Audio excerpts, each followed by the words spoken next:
नमस्कार दर्शकों, MKT news 24 news channel में आप सभी का स्वागत है।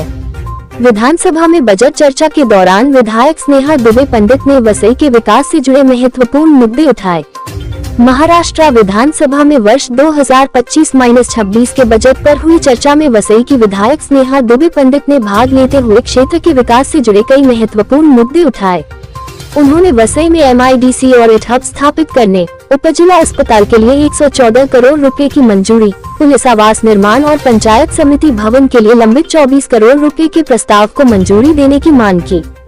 इसके साथ ही वसई, नालासोपारा, विरार क्षेत्र में अवैध निर्माण पर नियंत्रण के लिए GIS आधारित नो न्यू स्लम फ्रेमवर्क लागू करने की भी मांग की। उन्होंने वसई के रास्तों के लिए 25 करोड़ रुपए और नए गांव पुल के लिए 5 करोड़ रुपए मंजूर करने पर सरकार का आभार व्यक्त किया। विधायक स्नेहा दुबे पंडित ने कहा कि यह बजट राज्य के विकास के साथ किसान, महिला और युवाओं के लिए नई संभावनाएं लेकर आया है। जय हिंद, जय महाराष्ट्र। तो आइए एक नजर डालते हैं इस खास खबर पर।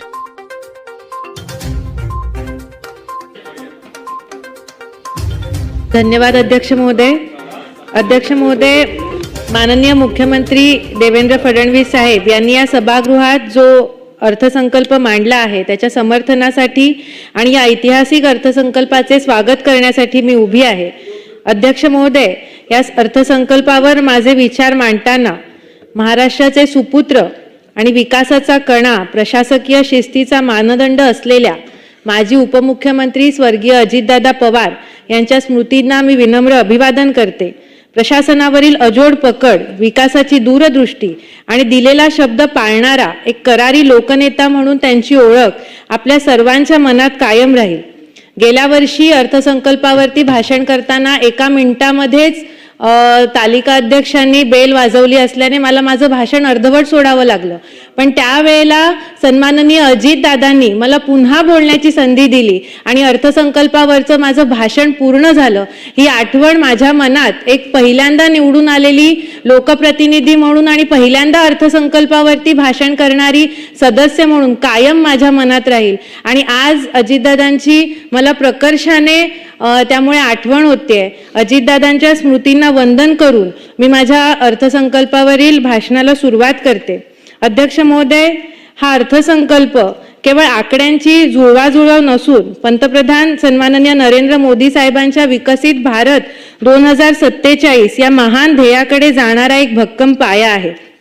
अध्यक्ष महोदय, या अर्थसंकल्पाचे सर्वात मोठे वैशिष्ट्य म्हणजे शासनाने सन 2026-27 हे वर्ष सामाजिक समता व समरसता वर्ष म्हणून साजरे करण्याचा घेतलेला ऐतिहासिक निर्णय।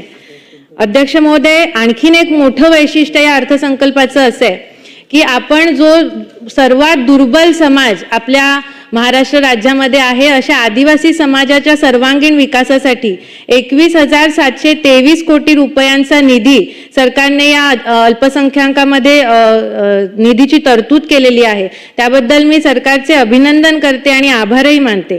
अनेक विकासाच्या योजना आदिवासी समाजासाठी शासनाने बनवलेल्या आहेत। कातकरी, कोलाम आणि माडिया या आदिम जमातींच्या विकासासाठी विशेष पॅकेज जाहीर करून शासनाने संवेदनशीलतेचा परिचय दिलेला आहे। विशेषतः आदिवासी युवकांना उद्योजक बनवण्यासाठी Bharat innovation research startups for आत्मनिर्भरता म्हणजेच बिरसा ही योजना राज्याला एक नवी दिशा देईल अशी मला खात्री आहे।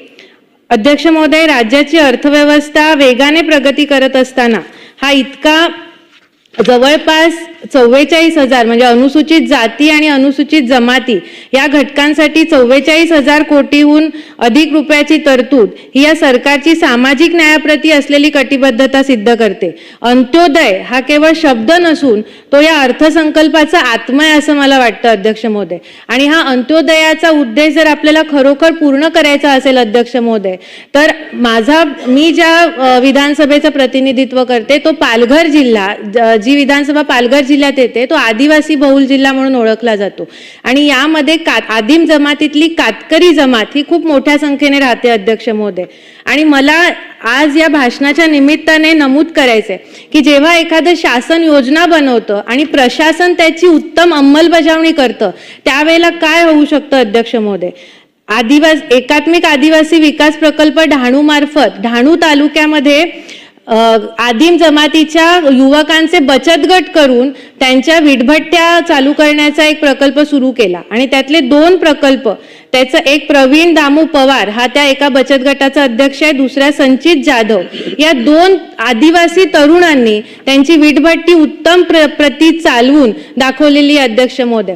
मला या निमित्ताने हे सांगायचंय की आदिवासी कातकरी समाजाकडे स्वतःकडे जमीन नाही, त्यांच्याकडे घरं नाहीत, त्यांच्याकडे वनजमीन पट्टेही नाहीत, पण या तरुणांकडे कौशल्य आहेत अध्यक्ष महोदय, मेहनत करायची तयारी आहे. तर यांच्या या मेहनतीचं, यांच्या कौशल्यांचं, त्यांच्याकडे जी कौशल्य आहेत, विटभट्टीवर ते काम करतात, विटा बनवण्याचं कौशल्य असेल किंवा बँजो वाजवतात, ते बँजोचं कौशल्य असेल, बांबू आमच्याकडे खूप आहेत, बांबूचं प्रशिक्षण त्यांना दिलं, कुक्कुटपालन आहे, तर अशी त्यांच्यामध्ये असणारी कौशल्याचं प्रशिक्षण त्यांना देऊन जे लक्ष्यांक आहेत, आपण जे योजना देतो ते लक्ष्यांक वाढवले पाहिजेत आणि यांच्या विकासाला, कातकरी समाजाच्या विकासाला दिशा दिली पाहिजे. त्यांना स्थलांतरापासून परावृत्त केलं जाईल या अर्थसंकल्पामधनं, अशी मी आशा व्यक्त करते अध्यक्ष महोदय.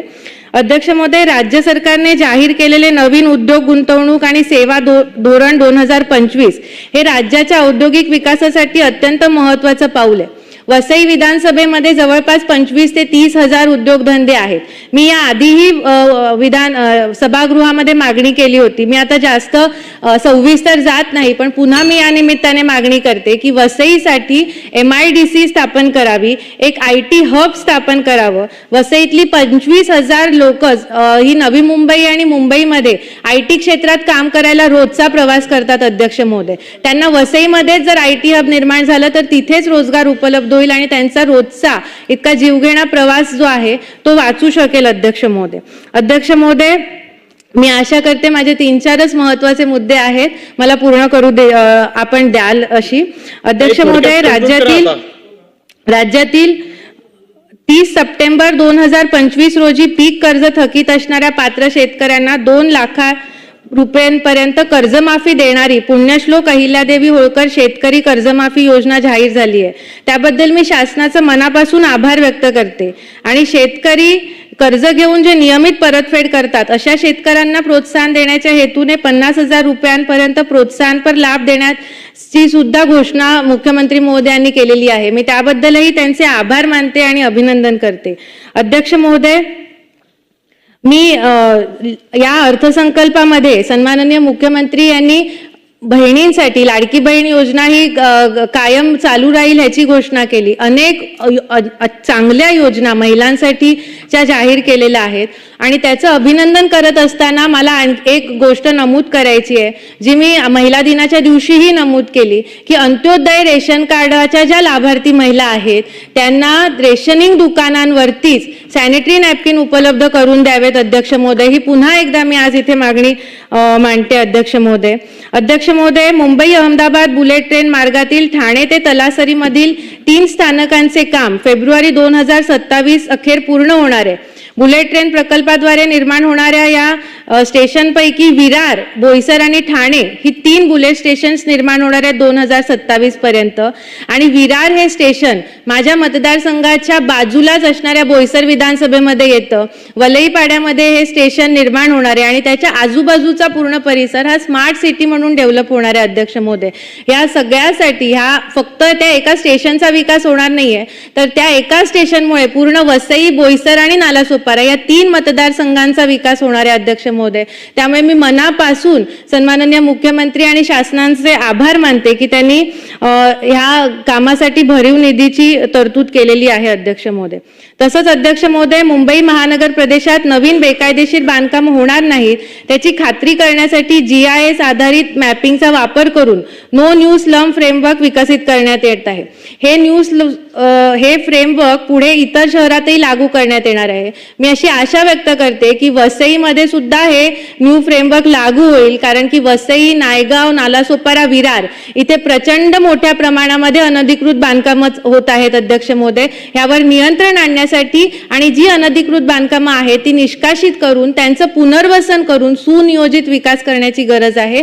तो निश्चित शासन करेल अशी मी आशा बाळगते अध्यक्ष महोदय. कंक्लूड करा आता. जी अध्यक्ष महोदय, अनेक गोष्टी आहेत ज्या या अर्थसंकल्पामध्ये नमूद केलेल्या आहेत, त्याचे मी स्वागत करते, अभिनंदनही करते सरकारचं. आणि महत्त्वाच्या काही गोष्टी ज्या माझ्या मतदारसंघासाठी आहेत 2-3 त्या मी आज मागणी करते इथे.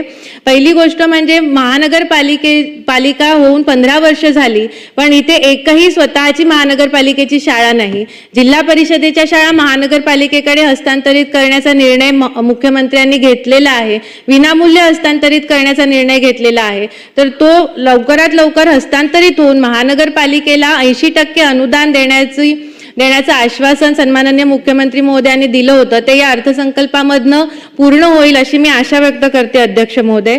तसंच आमच्याकडे PHCचं श्रेणीवर्धन होऊन तिथे उपजिल्हा रुग्णालयाची मान्यता दिलेली आहे. 114 कोटींचा प्रस्ताव हा प्रलंबित आहे, त्या प्रस्तावाला सुद्धा मान्यता देऊन तिथे 100 खाटांचं चांगलं रुग्णालय वसईमध्ये निर्माण होईल अशी मी आशा व्यक्त करते अध्यक्ष महोदय.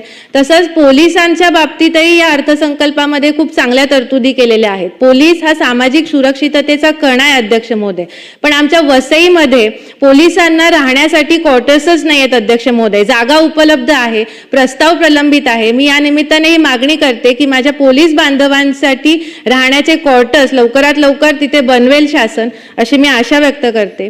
अध्यक्ष महोदय, प्रशासकीय इमारतीची गरज आहे. तिथे सगळी कार्यालयांकडे जागा नाहीये. एक प्रशासकीय इमारत झाली तर सगळ्या शासकीय विभागांचं कार्यालय एकाच ठिकाणी होईल आणि लोकांना सोय होईल. मी ते लवकरात लवकर बनेल. पंचायत समितीचा प्रस्ताव प्रलंबित आहे, त्याचे 24 कोटीचा प्रस्ताव प्रलंबित आहे. या अर्थसंकल्पामध्ये ती तरतूद होऊन हेही पंचायत समितीचं काम आमचं लवकरात लवकर सुरू होईल अशी मी आशा बाळगते अध्यक्ष महोदय. तसंच या अर्थसंकल्पामध्ये वर्षानुवर्ष ज्या गोष्टीसाठी आम्ही वाट बघत होतो असा 25 कोटीचा निधी आमच्या रस्त्यांसाठी मंजूर झालेला अध्यक्ष महोदय, आणि त्यामध्ये नायगावच्या पुलासाठी 5 कोटीचा निधी मंजूर झालेला आहे. मी त्यासाठी शासनाचे मनापासून आभार मानते. तसंच नाबार्डतर्फे 2 पूल मंजूर झालेले आहेत, त्यासाठीही आभार मानते. आणि मी आशा व्यक्त करते की वसईचे भविष्यामध्ये सगळे रस्ते, कारण की वाढवण बंदर येत आहे आमच्याकडे, उत्तणपर्यंत येणारा कोस्टल रोड हा विरारपर्यंत येणार आहे, रिंग रोड येते, मेट्रो येते, या सगळ्या प्रकल्पांसाठी आजच्या या भाषणाच्या निमित्ताने मी शासनाचे आभार मानते. आणि शेवट करताना अध्यक्ष महोदय, एक मिनिट अध्यक्ष महोदय,